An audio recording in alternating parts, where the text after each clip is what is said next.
जय हिंद साथियों, स्वागत है आप सभी का मैक्स एजुकेशन में। तो दोस्तों, यूपी पुलिस यूपी लेखपाल के लिए जीके जीएस का बेहतरीन मॉडल पेपर लेकर हाजिर है। महत्वपूर्ण 25 प्रश्न इस वीडियो में दोस्तों करेंगे। ये प्रश्न आपके एग्जाम में 110% आपको देखने को मिलेंगे। मैक्स एजुकेशन आपके लिए बेहतरीन प्रश्नों का मॉडल पेपर लेके आया है। तो चलिए दोस्तों, शुरुआत करते हैं। आज का पहला प्रश्न बहुत ही अच्छा प्रश्न है। ऐसा प्रश्न आपके एग्जाम में कई बार पूछा गया है। क्या किस वर्ष गांधी जी ने दांडी यात्रा की थी? देखिए, ये प्रश्न आपको बहुत बार आपने पढ़ा होगा। चलिए इस बारे में थोड़ी जानकारी देते हैं आपको। दांडी यात्रा आपको ये पता है सविनय अवज्ञा आंदोलन के तहत की गई थी। किसके सर? सविनय अवज्ञा आंदोलन के तहत। अच्छा, अब एग्जामिनर आपसे अगर पूछ दे कि बताइए सविनय अवज्ञा आंदोलन क्यों किया गया था, ये क्वेश्चन बहुत इंपॉर्टेंट है। चलिए बताइए क्यों किया गया था। तो चलिए मैं आपको बताता हूँ। गांधी जी ने अपनी 11 सूत्री मांगे पेश की थी। क्या सर? गांधी जी ने 11 सूत्री मांगे पेश की थी। ये 11 सूत्री मांगे किसने पेश की थी?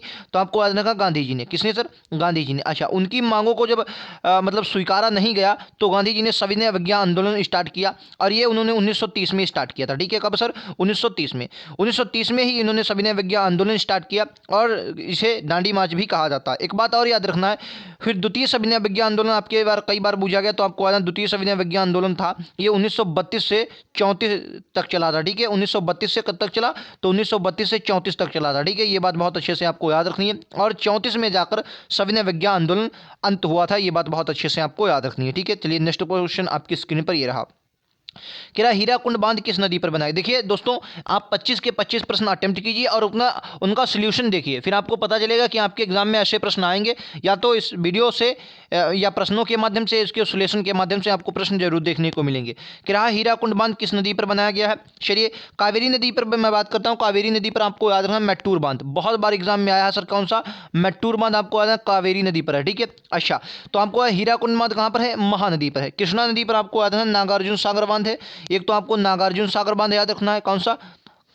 नागार्जुन सागर बांध। और एक आपको और याद रखना है श्रीशैलम। ठीक है, श्रीशैलम बांध। ठीक है, श्रीशैलम बांध। एक मिनट, आई एम सॉरी, एक मिनट। श्रीशैलम कौन सा सर? श्रीशैलम बांध, ये आपको याद रखनी है। ठीक है, ये कहाँ पर है? कृष्णा नदी पर। अच्छा, महानदी पर हीराकुंड बांध। एक और बांध अभी चर्चा में चल रहा है तो इसको आप लोग नहीं भूलेंगे, मुल्ला पेरियार बांध। ये आपके एग्जाम में पूछा जाएगा, मुल्ला पेरियार बांध। ये याद रखना, ये मुल्ला पेरियार बांध जो है ये केरल में है। और कहाँ पर? पेरियार नदी पर है। पेरियार नदी ये कावेरी की शाखा नदी खुद की है। ठीक है, पेरियार नदी पर है, केरल में पड़ता है। और लीज पर किसके पास है? तमिलनाडु के पास लीज पर रखा है। तो ये प्रश्न आपके एग्जाम में बनेगा, मुल्ला पेरियार बांध याद रखना है। ठीक है, चलिए दोस्तों अगला प्रश्न आपकी स्क्रीन पर ये रहा। तेरा वायुदाब मापने के लिए प्रयुक्त उपकरण कौन सा है? तो हमको याद है सर, वायुदाब जो होता है, वायुदाब आपको याद है वेरोमीटर से नापा जाता है। ठीक है, वेरोमीटर से नापा जाता है। दूसरा इस क्वेश्चन का बिल्कुल करेक्ट आंसर है। ठीक है, चलिए अगला प्रश्न आपकी स्क्रीन पर ये रहा। कह रहा हिंद महासागर निम्नलिखित में से कौन सा द्वीप स्थित है हिंद महासागर में? और आयरलैंड, मालदीव, क्यूबा या तस्मानिया? चलिए मेडागास्कर आपको बताना है कहाँ पर है। मेडागास्कर बताना है। मेडागास्कर कहाँ पर है? मेडागास्कर। ठीक है, मेडागास्कर, मेडागास्कर बताना है। मेडागास्कर कहाँ पर है? ठीक है, मेडागास्कर। एक और बताना है फॉकलैंड द्वीप। कौन सा सर? फॉकलैंड द्वीप आपको बताना है कहाँ पर है। बहुत बार आपके एग्जाम में आया। कौन सा सर? फॉकलैंड द्वीप बताइए। चलिए फॉकलैंड द्वीप। चलिए मैं आपको बताता हूँ, जो आपका हिंद महासागर में निम्नलिखित में से मालदीव, मालदीव जो है ये हिंद महासागर में स्थित है। ठीक है, अच्छा मेडागास्कर ये भी आपको हिंद महासागर में देखने को मिलेगा। आपको याद है हिंद महासागर। फॉकलैंड द्वीप ये बहुत इंपॉर्टेंट याद है, क्योंकि इसमें क्या है, इसमें अर्जेंटीना और यूके के बीच विवादित है। हालांकि वर्तमान में यूके का ही इस पर अधिकार है। और ये आपको अटलांटिक महासागर में देखने को मिलेगा। कहाँ पर? दक्षिण अटलांटिक में। जब आप जाएंगे दक्षिण अमेरिका के पास तो अर्जेंटीना के पड़ोस में ये आपको देखने को मिलेगा, दक्षिण अमेरिका में। ठीक है, तो क्या होगा, ये आपका अटलांटिक महासागर में। कहाँ पर है सर? अटलांटिक महासागर में स्थित है, याद रखेंगे। अटलांटिक महासागर में स्थित है, याद रखेंगे। ठीक है, अटलांटिक महासागर में। ठीक है, याद रखेंगे, ऐसे प्रश्न आपके एग्जाम में आते हैं। क्यूबा ये उत्तरी अटलांटिक में पड़ता है, इसको भी आपको याद रखना है। ठीक है, अगला प्रश्न आपकी स्क्रीन पर दोस्तों ये रहा। दोस्तों जो प्रश्न आपको ना मालूम हो उन्हें जरूर लिखें। बहुत ही बेहतरीन ये मॉडल पेपर है। हिस्ट्री, पॉलिटी, ज्योग्राफी, स्ट्रेटेजी के करंट अफेयर्स सब मिलाकर क्वेश्चन को लाया हूँ। 25 प्रश्न बहुत ही महत्वपूर्ण। ठीक है, अगला प्रश्न। क्या उस अंतरिक्ष यात्री का नाम बताइए जो नील आर्मस्ट्रांग के साथ चंद्र पर उतरा था? आपको बहुत अच्छे से याद रखा कि नील आर्मस्ट्रांग ये उतरे थे, लेकिन उनके साथ कौन उतरा था? तो आपको याद है एडविन एल्ड्रिन। ठीक है, एडविन एल्ड्रिन उतरे थे। यूरी गागरिन ये कहाँ के हैं? तो आपको याद है ये रूस के यात्री हैं, याद रखें, ये भी अंतरिक्ष को गए थे। चलिए नेक्स्ट प्रश्न आपकी स्क्रीन पर ये रहा। राइट आंसर क्या है? क्या म्यांमार पहले किस नाम से जाना जाता था? बताइए। देखिए, म्यांमार की बात करूं तो पहले आपको बहुत अच्छे से पता होगा, वर्मा के नाम से जाना जाता था। वर्मा भारत से कब अलग हुआ? आपके एग्जाम में पूछी तो क्या बदलेंगे सर? 1935 के अधिनियम से। 1935 के अधिनियम से जो वर्मा था ये भारत से अलग हुआ। आपको याद रखना, वर्मा भारत से अलग हुआ 1935 के अधिनियम से। ठीक है। अच्छा, एक बात और, भारत और म्यांमार की चलिए कुछ बातें कर लेते हैं। तो भारत और म्यांमार के बीच आपको याद रखना है अराकान योमा। अराकान योमा श्रेणी है जो भारत और अराकान योमा, ये भारत और म्यांमार को अलग करती है, याद रखेंगे अराकान योमा। ठीक है।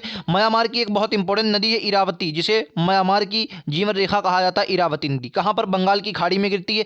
म्यांमार में ही आपको याद रखना है स्वर्णिम ट्रेंगल पाया जाता है जो अफीम की खेती के लिए बहुत फेमस है। ये बात आपको अच्छे से याद रखनी है। ठीक है, याद रखेंगे। अगला प्रश्न, अगला प्रश्न कह रहा है कि अक्टूबर और नवंबर के बीच, देखिए ज्योग्राफी, स्टैटिक जी के, करंट अफेयर्स सब करवाऊंगा बहुत ही बेहतरीन से।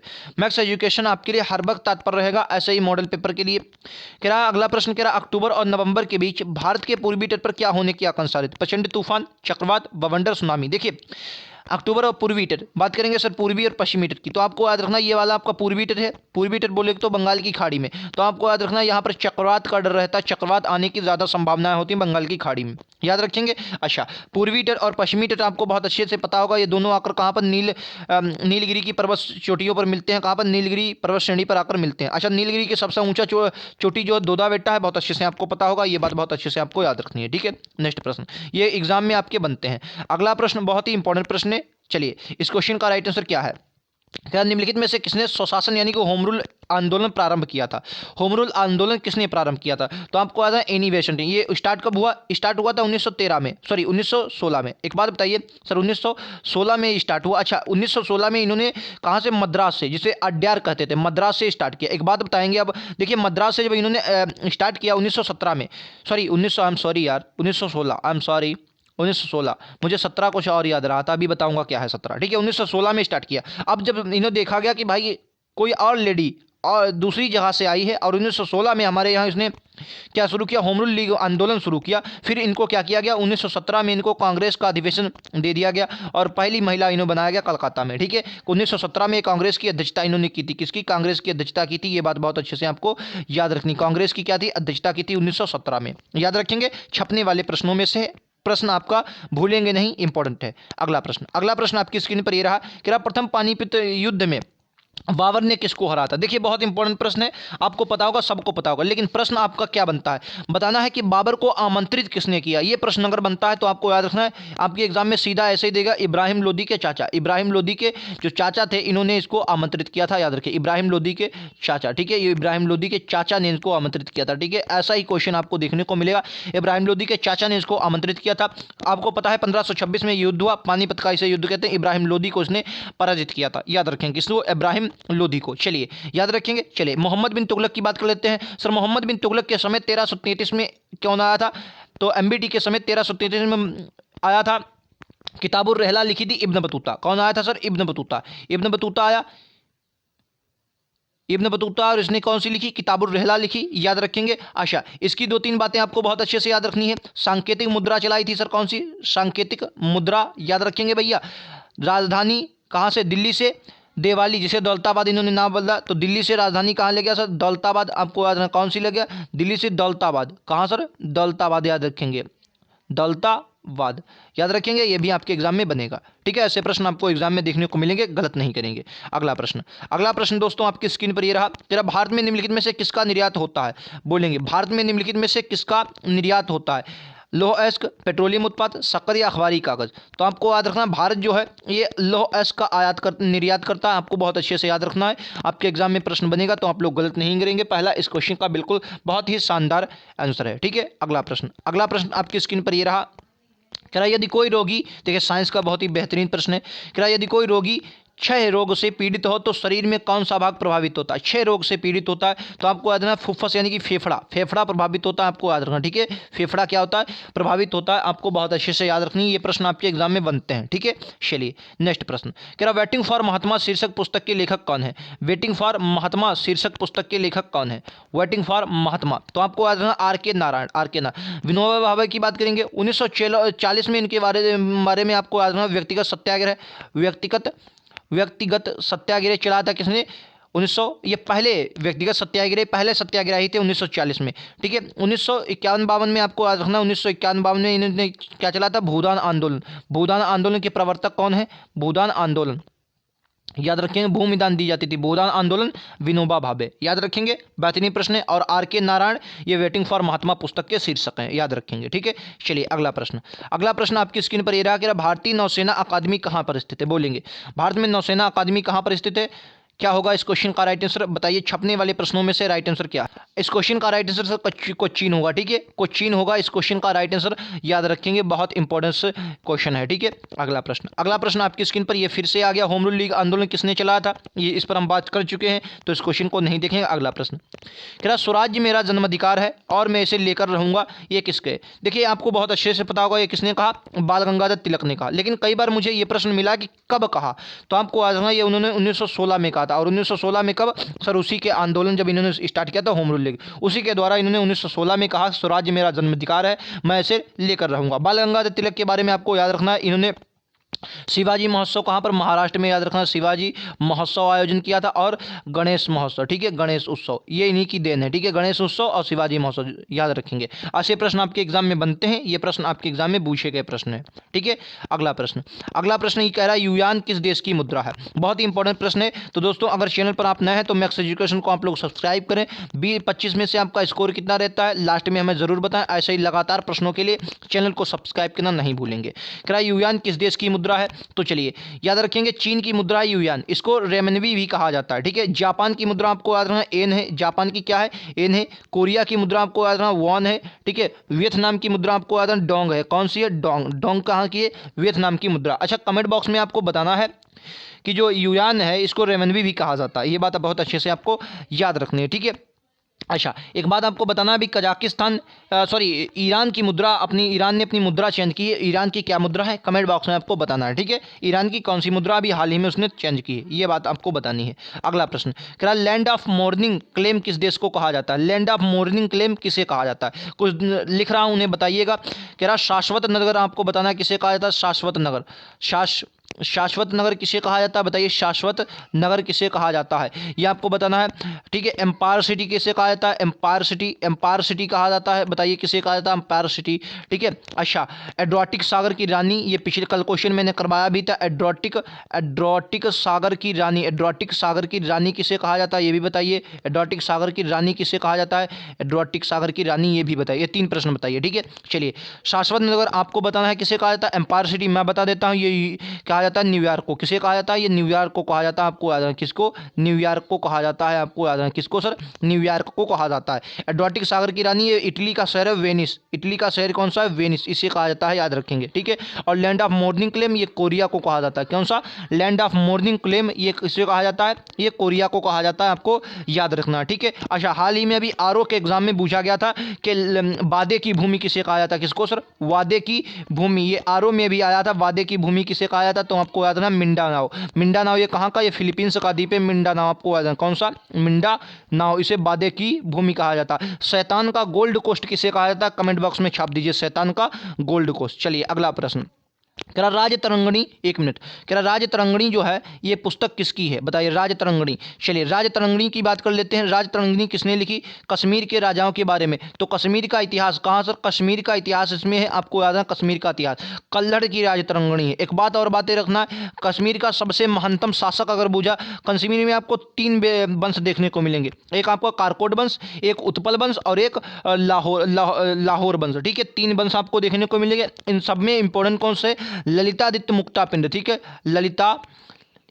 ललितादित्य मुक्ता पिंड, ललितादित्य मुक्ता पिंड, सीधा एग्जाम में ऐसे ही क्वेश्चन पूछा कि ललितादित्य मुक्ता पिंड का संबंध किस, मतलब किस शासकों से, तो आपको याद है कश्मीर के इतिहास पर ये वर्णन करते हैं ललितादित्य मुक्ता पिंड। अच्छा आपको बताना है कि कश्मीर का अकबर किसे कहा जाता है, बोलेंगे कश्मीर का अकबर किसे कहा जाता है, बोलेंगे कश्मीर का अकबर, कश्मीर का अकबर किसे कहा जाता है, तो याद रखेंगे अकबर आपके एग्जाम में कश्मीर का अकबर पूछे तो क्या बोलेंगे, जैनुल आबदीन, ठीक है, जैनुल आबदीन, ठीक है, जैनुल आबदीन, जैनुल आबदीन, ठीक है, याद रखेंगे जैनुल आबदीन, ठीक है, याद रखेंगे जैनुल आबदीन। ये पूछे गए प्रश्न है, ठीक है। कश्मीर का अकबर ये आपके एग्जाम में एक बार नहीं सर 10 बार आया है, ठीक है। याद रखेंगे जैनुल आबदीन को कहा जाता है कश्मीर का अकबर, ठीक है। कश्मीर का न्यूरो किसे कहा जाता है, कमेंट बॉक्स में बता देंगे। तो याद रखना कश्मीर का न्यूरो हर्ष को कहा जाता है। अगला प्रश्न कह रहा है 1336 में विजयनगर शहर दो भाइयों द्वारा स्थापित किया गया, इनमें से हरिहर और बुक्का थे, यह किस नदी के किनारे स्थापित था। तो देखिए आपको याद है ये तुंगभद्रा नदी के किनारे था। चलिए हरिहर और इनकी बात करते हैं विजयनगर साम्राज्य की। देखिए सबसे मोस्ट इंपॉर्टेंट आपको याद रखना है जो विजयनगर साम्राज्य था कब इसकी स्थापना हुई, तो आपको याद है 1336 में। और अभी मैंने क्या बताया इसके समय MBT था, मतलब मोहम्मद बिन तुगलक गद्दी पर बैठा था दिल्ली में। यहाँ पर आपको 4 वंश देखने को मिलेंगे, कौन कौन से सर। सबसे इंपॉर्टेंट संगम वंश, उसके बाद सालुब वंश, फिर तुलुब वंश, और फिर आपका कौन सा अराविडू वंश। इनमें सबसे महानतम जो शासक था इसका वो था कृष्णदेवराय। विजयनगर का बहुत इंपॉर्टेंट शासक है कृष्णदेवराय, ठीक है, कृष्णदेवराय। अच्छा ये किसके, ये तुलुब वंश से संबंधित है, ठीक है। इनकी एक पुस्तक है आमुक्त माल्याद, आपको याद रखनी है, आपके एग्जाम में यहाँ से प्रश्न बनता है, ठीक है। और बहमनी साम्राज्य इनमें युद्ध हुआ करते थे, ये भी बात आपको याद रखनी है, ठीक है। अच्छा एक बात याद रखनी है, यहाँ एक युद्ध हुआ था, कब हुआ था, 1465 के आसपास, मुझे याद नहीं फिलहाल 65 में हुआ था शायद, 1465 या 1565 ऐसा ही हुआ था। इसको तालिकोटा का युद्ध कहते हैं। क्या कहते हैं सर, तालिकोटा का युद्ध कहते हैं। इसमें विजयनगर जो साम्राज्य था वो ध्वंस हो गया था, पूरा का पूरा विजयनगर साम्राज्य खत्म हो गया था, ठीक है। अच्छा मुझे एग्जैक्टली याद नहीं है तो 1465 या 1565, फिलहाल 65 में है, मुझे एग्जैक्टली आप लोग इसको देख लीजिए अगर तालिकोटा का, जिसमें के बाद विजयनगर साम्राज्य पूरा बेकार गया था, मतलब ध्वंस कर दिया गया था। अगला प्रश्न कह रहा पानीपत, ये तो इसको देख चुके हैं, इस पर बेर बेर बात नहीं करेंगे। अगला कह रहा थॉमस कप कौन से खेल से संबंधित है, ठीक है। चलिए थॉमस कप शतरंज का बहुत इंपॉर्टेंट कप है, आपको याद है नायडू कप जो है शतरंज का बहुत इंपॉर्टेंट कप है, इसको याद रखना नायडू कप, कौन से, शतरंज से, ठीक है, याद रखेंगे। थॉमस कप बैडमिंटन से संबंधित है, याद रखेंगे। कुछ कप लिख रहा हूं इनको बताइए किससे संबंधित है, डूरंड कप, किससे सर, डूरंड कप बताइए, डूरंड कप। और डूरंड कप एक संतोष कप, ये एक दोनों है, संतोष कप ये फुटबॉल से संबंधित, एक बार नहीं कई बार पूछे गए, ठीक है। किससे संबंधित है सर, फुटबॉल से, याद रखेंगे फुटबॉल से संबंधित है। कोपा अमेरिका फुटबॉल से संबंधित है, आपको याद रखना है, कई बार आपके एग्जाम में आया है, कल मैंने इस पर प्रश्न भी करवाया था। एक और प्रश्न कह रहा साहित्य के नोबेल के लिए पुरस्कार 2004 का प्राप्तकर्ता कौन है, बोलेंगे। हालांकि पुराना प्रश्न है लेकिन आता है। अच्छा नोबेल पुरस्कार अगर भारत में बूझ लें तो बताइए अभी हाल ही में कैलाश सत्यार्थी को कब मिला, कैलाश सत्यार्थी को, ये शांति के लिए इन्हें दिया गया था, सत्यार्थी को कब दिया गया। अमर्त्य सेन इकोनॉमिक्स थे, अमर्त्य सेन को कब मिला बताइए, अमर्त्य सेन को कब मिला ये बताइए, अमर्त्य सेन को। तो चलिए मैं बता देता हूँ, अमर्त्य सेन को आपको याद रखना 1998 में, कब सर, 1998 में, जबकि कैलाश सत्यार्थी को 2014 में, कब सर, एक मिनट भाई साहब, 2014 में याद रखेंगे, 2014 में दिया गया था, आपको याद है 2014 में, किसको, कैलाश सत्यार्थी को, ठीक है। अल्फ्रेड जेलेनिक जो थे इन्हें 2004 में नोबेल पुरस्कार दिया गया था, याद रखेंगे, ठीक है, अल्फ्रेड जेलेनिक को, ठीक है। चलिए नेक्स्ट प्रश्न और आज का अंतिम प्रश्न, इसका जवाब आप लोग हमें कमेंट बॉक्स में देंगे। कह रहा पंजाब केसरी किसे कहा जाता था, सिंपल प्रश्न है, आप लोग इजीली कर देंगे। तो अपना स्कोर हमें 25 में से जरूर बताएं दोस्तों, कितना आपका स्कोर हुआ। देखने आपने देखा होगा कि सोल्यूशन मैं किस प्रकार करवा रहा हूँ, उनसे रिलेटेड प्रश्न, हर एक प्रश्न की व्याख्या, तो बहुत ही इंपॉर्टेंट सेशन आपका होगा जीके जिसका आप डेली इसे लीजिए। लेखपाल यूपी पुलिस में ऐसे प्रश्न आपको 110% देखने को मिलेंगे। तो मिलते हैं अगले वीडियोज़ में, आज के लिए इतना ही, थैंक यू।